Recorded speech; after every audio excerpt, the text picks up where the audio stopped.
Alright, so I wanted to show you what the wheels that we restored on this Lincoln Continental. I don't even know what year it is. Isn't that funny? Most of the time I don't even know what I'm working on. 2011.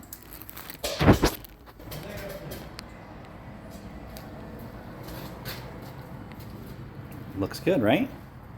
From ugly mugs to sellable.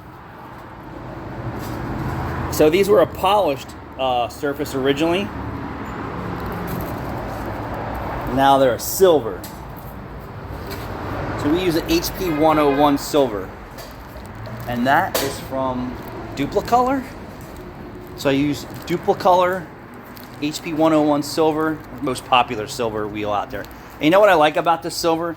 Is I can change the luster on it too. It works so well on aluminum wheels. And then I can actually make it a matte finish.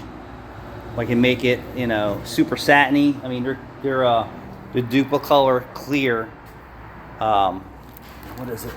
Dupli clear. Yeah, so the Dupli wheel gloss clear coat and the Dupli Hwp101. Good stuff. Thanks for watching.